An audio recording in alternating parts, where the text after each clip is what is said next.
that I couldn't even consider them. But some of them, like Kirpal Singh and people like that, very mature, nice teachers. What was that? That Muslim, that Sufi guy, Pir Vilayat Khan. I mean, he was, a very substantial teacher. Some of the Gurdjieff people were very substantial teachers, mature.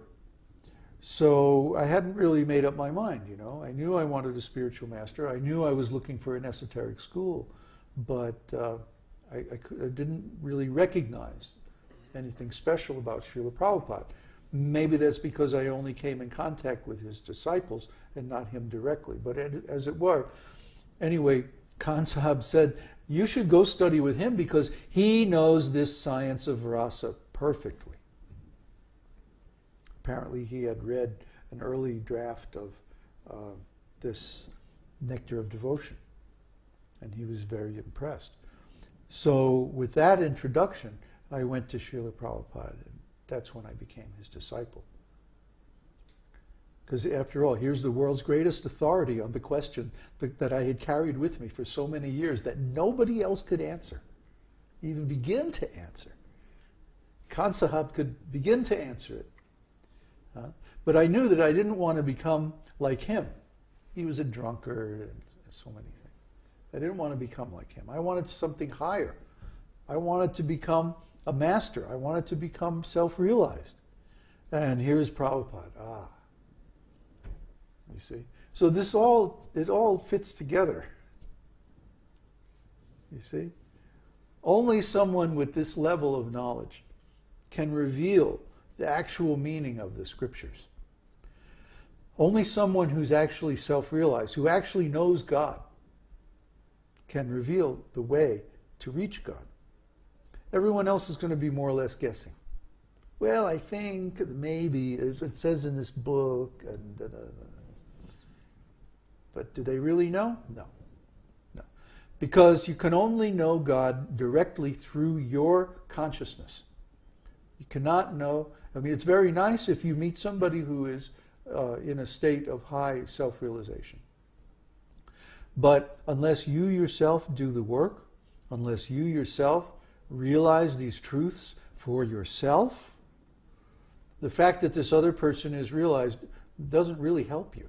It may encourage you. You may be able to ask them so many questions and get really good answers and like that. And that may help you. But it's just like the airplane flying in the sky. You have to correct your own course. You have to fix whatever problems are wrong yourself. You yourself have to direct your consciousness in the way that will lead to actual self-realization. It's up to you and you alone. So, I guess I talked for a long time.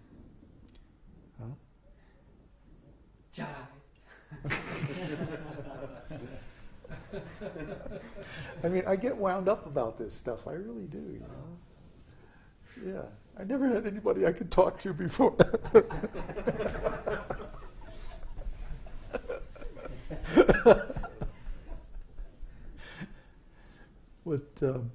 Are there any questions? I talk to the plant. Yeah. Start here? Start there.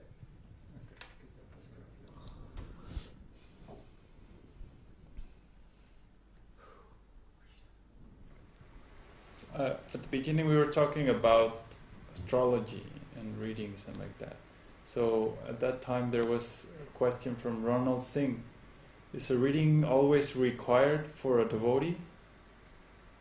Well, it's like, it's helpful. It's helpful. If you want to go someplace and you can just go out on the road and start asking people, how do I go here? And you see the signs and follow the... But if you have a map, then it's so much more convenient because you can plot your own course. You can plan, you can say, okay, I have to stop here for the night, and oh, there's no gas station between these two places, so I have to fill up, and da-da-da-da. You know what's coming. Similarly, we're all going to the future, whether we want to or not. Time is propelling us into the future. So wouldn't it be nice if we had a map of the future? That's astrology. Astrology can give that. Astrology can provide that information that, okay, this happened in the past, and now this is going to happen in the future, or at least it's very likely that this will happen. Astrology is never 100%. It gives you an informed guess.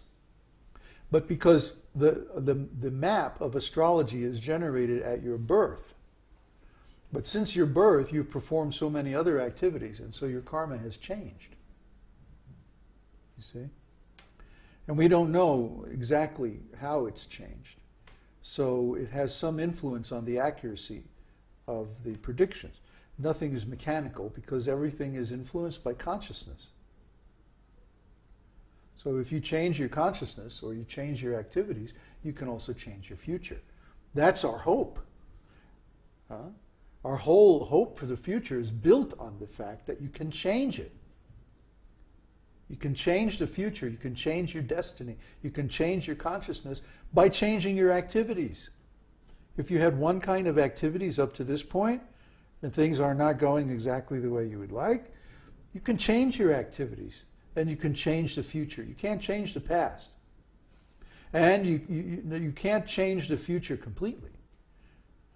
But you certainly can influence the future, and the most influential thing you can do is change your consciousness. Because even the same things can be happening. The same karma is going to play out no matter what you do. But your attitude towards it can be different. Before Krishna spoke Bhagavad-gītā, Arjuna was very uncertain. Well, what should I do? I mean, should I fight? Should I not fight? Should I run away? Should I, what am I going to do? I can't make up my mind. Krishna, please help me.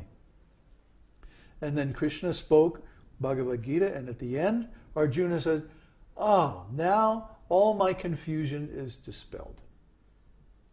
My confusion is gone, and I have no more hesitation. I will fight as you request. And he went ahead and he won the battle. See? So his situation didn't change. Bhagavad-gītā was spoken in 25 minutes or less. And that situation that he was in had been building up for like 100 years. The whole history of Mahabharata recounts the narration of how this situation built up little by little over a long, long, long time. And so going into the battle, Arjuna was like, oh, he was completely confused. I don't know what to do. I'm very, very uncomfortable about this. And 25 minutes later, he was like, yeah, I got it. Okay, let's go. What changed? The situation didn't change. The karma didn't change. The forces on the battlefield didn't change. What changed was Arjuna's consciousness, just by hearing from Krishna. Just hearing from Krishna turned a completely confusing situation into an absolutely clear situation. It turned a certain loss into a certain victory, just by hearing from Krishna. So try to understand what's the power of hearing. So knowing the future, knowing your karma, knowing the tendencies, knowing the situation is going to help you deal with what's coming so much better. That's the value of astrology.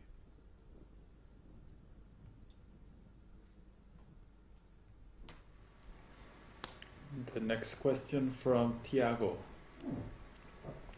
What did you focus your consciousness on while doing nothing?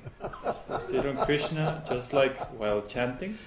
My breath, my energy. I was watching the thoughts in my mind, like it was a TV show or something.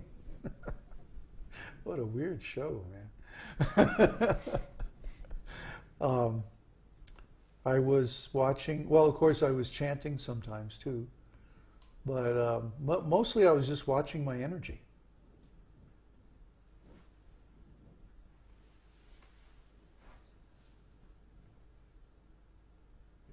And I have to give one thing, one secret. Secret. Don't tell anybody.